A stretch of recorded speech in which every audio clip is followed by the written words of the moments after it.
क्या middle class का लड़का करोड़ों का बिजनेस बना सकता है बिना अपने इन्वेस्टमेंट से? मोस्टली लोग इसे इम्पॉसिबल समझते हैं, बट इसको पॉसिबल किया है अरविंद श्रीनिवास ने। Please welcome Arvind Srinivas. Today's guest is Arvind Srinivas.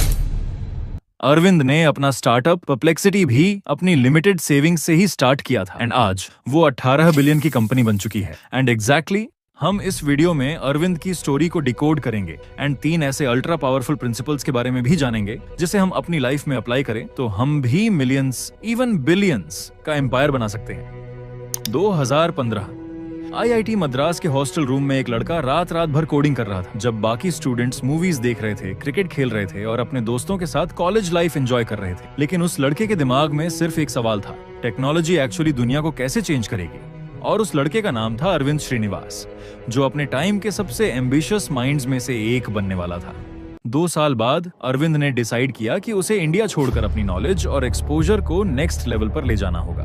उसने यूनिवर्सिटी ऑफ कैलिफोर्निया बर्कले में PhD ज्वाइन की, जहां उसने लाइब्रेरी के छोटे कॉर्नर्स और रिसर्च लैब्स की मशीन्स के बीच दिन रात आर्टिफिशियल इंटेलिजेंस और मशीन लर्निंग पर काम किया। उसके दोस्तों का फोकस पार्टीज और सोशल लाइफ पर था, लेकिन अरविंद का फोकस सिर्फ एक ही चीज पर था कि एक दिन मैं भी ऐसा प्रोडक्ट बनाऊंगा जो बिलियंस ऑफ लोगों के सर्च करने और आंसर्स ढूंढने का तरीका हमेशा के लिए चेंज कर देगा। आफ्टर 3 years ऑफ वर्किंग, उसे गूगल, डीप माइंड और ओपन AI जैसी टॉप लैब्स में काम करने का मौका मिला। वहां उसने देखा कि दुनिया के बेस्ट माइंड्स हर दिन सिर्फ एक क्वेश्चन को सॉल्व कर रहे हैं, how to make machines think smarter than humans. 2020 जब दुनिया लॉकडाउन में थी और लोग घरों में बंद थे, अरविंद अपने लैपटॉप के सामने बैठकर एक सिंपल सा नोट लिख रहा था। सर्च का मतलब सिर्फ लिंक्स की लिस्ट नहीं होना चाहिए, सर्च का असली मतलब होना चाहिए डायरेक्ट, एक्यूरेट और वेरीफाइड आंसर्स। वही थॉट उसकी पूरी डायरेक्शन बदलने वाला था। 2022 अरविंद ने 4 को-फाउंडर्स के साथ मिलकर अपनी कंपनी शुरू की, जिसका नाम रखा गया परप्लेक्सिटी AI। इसी दिन एक नए तरह का आंसर इंजन ऑफिशियली बॉर्न हुआ। ये प्रोडक्ट सिर्फ एक सर्च इंजन नहीं था, बल्कि एक AI टूल था जो यूजर्स को उनकी क्वेरीज का सीधा और स्मार्ट जवाब देता।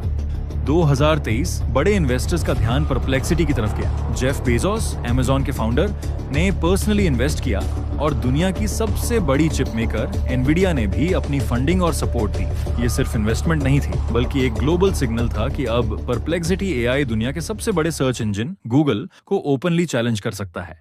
2023 से 2024 कंपनी की वैल्यूएशन मल्टीपल बिलियंस तक पहुंच गई। अरविंद श्रीनिवास को टाइम मैगजीन की most influential people in AI list में फीचर किया गया और उन्होंने एक बोल्ड स्टेटमेंट दिया, रिक्रूटर्स की जॉब्स AI रिप्लेस कर देगी। इस एक स्टेटमेंट के बाद पूरे टेक वर्ल्ड की नजरें उनकी कंपनी पर फिक्स हो गई। 2024 परप्लेक्सिटी ने रैपिड ग्रोथ अचीव की, हंड्रेड्स ऑफ इंजीनियर्स और डेटा साइंटिस्ट्स हायर किए और AI मॉडल्स को ग्लोबली डिप्लॉय किया। प्रोडक्ट अडॉप्शन इतनी फास्ट हुई कि कई फॉर्च्यून कंपनीज भी इसका इस्तेमाल करने लगी। अरविंद का विजन क्लियर था, AI should not just give information, it should solve problems directly for humans. Now it's time to move on to that, जिसमें वो पावर है जो आपको एक सक्सेसफुल एंटरप्रेन्योर बना सकता है। इसमें पावर है आपको वो मैसिव सक्सेस अचीव करवाने की, आपके हाथों में वो रख देने की जो आप चाहते हो। बट एक वार्निंग है, इसके लिए आपको वो स्ट्रगल्स को झेलना होगा जो कि हर एक एंटरप्रेन्योर अपनी लाइफ में फेस करते हैं। अरविंद की स्टोरी के according everyone was going to parties, but Arvind he is sitting in his room and हर एक दिन वो अपने आइडिया पर वर्क करते रहे। So let's move on to the principles. एक मिडिल क्लास लड़का जिसके पास ना सिलिकॉन वैली के रिसोर्सेज हैं, ना $1 बिलियन फंड, बस एक लैपटॉप और एक सपना है, और उसके सामने खड़े हैं दुनिया के सबसे बड़े प्रोडक्ट्स जैसे गूगल, Amazon और ओपन AI। अब सवाल उठता है कि क्या वो सब कुछ नया इन्वेंट करेगा या फिर जो पहले से बना है उसी से सीखकर अपना रास्ता बनाएगा।